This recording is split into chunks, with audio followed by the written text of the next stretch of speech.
Today, we head deep into the desert outside Wickenburg, Arizona, to uncover a forgotten mining relic. Anderson Mill, built from World War II scrap metal, has stood against the elements for more than 75 years. To reach it, we'll navigate washes, rocky stretches, and winding old mining roads before arriving at the massive, rusty machinery that marks the site.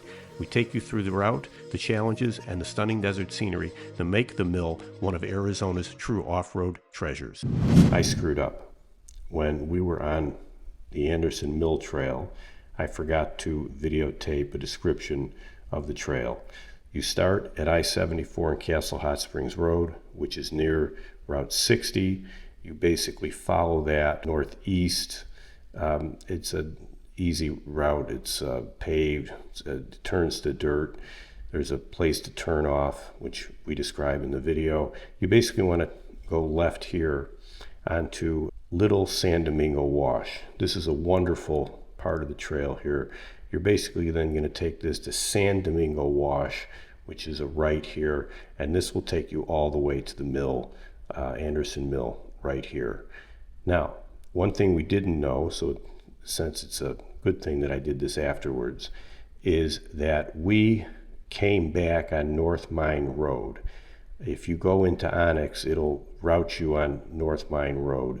You can go that way if you want to. It's shorter, it's easier, it's not as much fun, however. But after you see the mill, it makes sense to come back that way. Unless you want to retrace everything. The other thing that's really nice is that most northern part of North Mine Road when you're coming back is twisty-turny. It's really fun. It is a little narrow, and you're just going to have to be careful. It's got a lot of blind turns on it, but if you're careful, you'll be fine. And that is basically a quarter mile or so when you turn around after Anderson Mill. It's on your left. It's marked with an exit sign, exiting the wash. It's easy to find. It's fairly wide at the bottom there. If you go more than maybe a quarter, a third of a mile, you've missed it. And then you kind of take that back to North Mine, or you take that on North Mine Road and then all the way back, and then you're done. Shortly after you enter Little San Domingo Wash, and off to your right, high on the ridgeline, stands a bronze burro. Watching over the desert, it's a fitting tribute here in mining country. Burros were the lifeline of the prospector, carrying water, supplies, and ore through rugged terrain where wagons and horses couldn't go. Tough, patient, and dependable, they were a miner's most loyal companion. This statue reminds us that without the humble burro, much of Arizona's mining history wouldn't have been possible. Not long after passing the bronze burro on the ridge, and as if right on cue, we came across the real thing, a herd of wild burros right on the trail. Long after the mines closed and the mills were abandoned, the burros endured, still roaming these washes and ridgelines as if living reminders of Arizona's rugged mining past. The Anderson Mill Trail runs about 9 miles and begins off Castle Hot Springs Road, just north of Highway 74. The first stretch is paved, then transitions into a well-graded dirt road. Shortly after the pavement ends, look for a small pull-off on the left, a perfect spot to air down your tires before the trail gets interesting. Back on the route, you'll make a left into Little San Domingo Wash. Stay straight here and avoid North Mine Road, which cuts in from the right. Your next major turn is a right into San Domingo Wash, and from there the trail leads directly to Anderson Mill. Along the route, the trail winds up and down the lower Wickenburg Mountains with beautiful views before it drops into Little San Domingo Wash itself. Both washes are generally easy driving, but you'll find a few sections that require your full attention.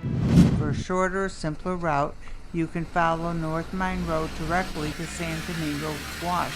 Turn right there, and in less than a quarter mile, the mill will appear on your left. The trail has several eroded spots like the one on the right here that really demands your attention. A careless line could easily put you in danger, so it pays to slow down and pick your path carefully. After dropping down into the wash, the scenery opens up with dramatic rock formations lining the sides of the wash, tempting you to explore. We tried one of the offshoots, but the foliage quickly grew too thick for our Jeep to push through. with branches scraping the sides and no clear way forward, we had no choice but to carefully back out and return to the center of the wash. Another reminder that not every path out here is meant to be traveled.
Mill sits within the San Domingo Mining District, an area with a long history of prospecting. Along this trail, you'll still see signs of mining activity, some of it even continuing today, mostly placer gold, where prospectors pan and dry wash for nuggets in the washes.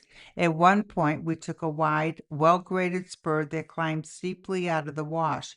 It was smooth and easy to follow, and in about half a mile it gained several hundred feet before cresting of a ridge with a broad plateau. We stopped there, took in the view, and turned back, since our main goal for the day was reaching Anderson Mill. The San Diego district is crisscrossed with trails like this, inviting detours for those who want to explore beyond the main route. The San Domingo Wash contains some blind turns that you have to be careful about. It is out of one of those turns where you turn right, you will see the mill up ahead on your left. From above, Anderson Mill tells the story of another era. These rusting structures stand alone in the desert, silent reminders of a time when this wash echoed with the clatter of machinery and the grit of hard work. Built in the 1940s by the Anderson brothers from World War II surplus steel and other materials, the mill primarily processed the mineral mica, pulled from nearby pegmatite deposits, material once vital for insulating the electrical systems of tanks, planes, and radios used in war. The concrete pads and twisted metal that remain almost 75 years later outline where conveyors, crushers, and sorting tables once operated, turning desert rock into something of national importance. From the air you can see how the site blends into the rugged beauty of the San Domingo Mining District, surrounded by washes, ridgelines, and the endless sweep of the Sonoran Desert. The mill closed in 1951 when mining operations ceased. You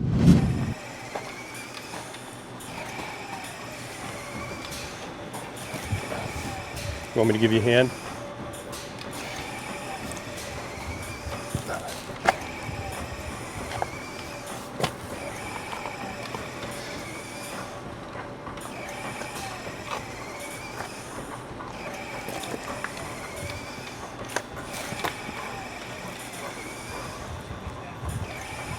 How's that?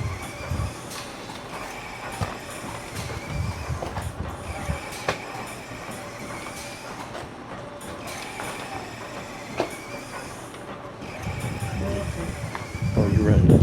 Look at that gear.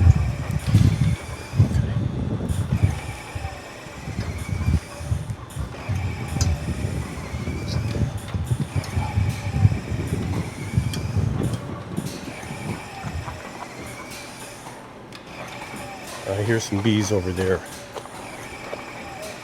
I just did. Are they coming toward me? I don't hear them, so I don't think so. Okay, here. Oh, wow. Ooh, I don't know about this. Uh-oh. Ah, time. Here, yeah. You think this is ADA compliant? Okay, here, yep. Oh, that made it too easy. Cool, here. All right.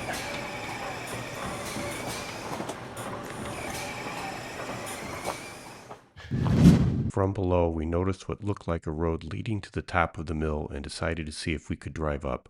It turned out to be more challenging than it looked. The route wasn't straightforward and what appeared to be a fairly simple climb quickly turned into a hunt for the right path to the top. If you plan to try it yourself, we recommend walking the route first to find the best path, and be ready for washouts, deep ruts, and some off-camber sections along the way. Thank you for watching. We hope you enjoyed this video. We enjoyed this trail greatly and highly recommend it. Until we meet again, keep your rubber down and your spirits up.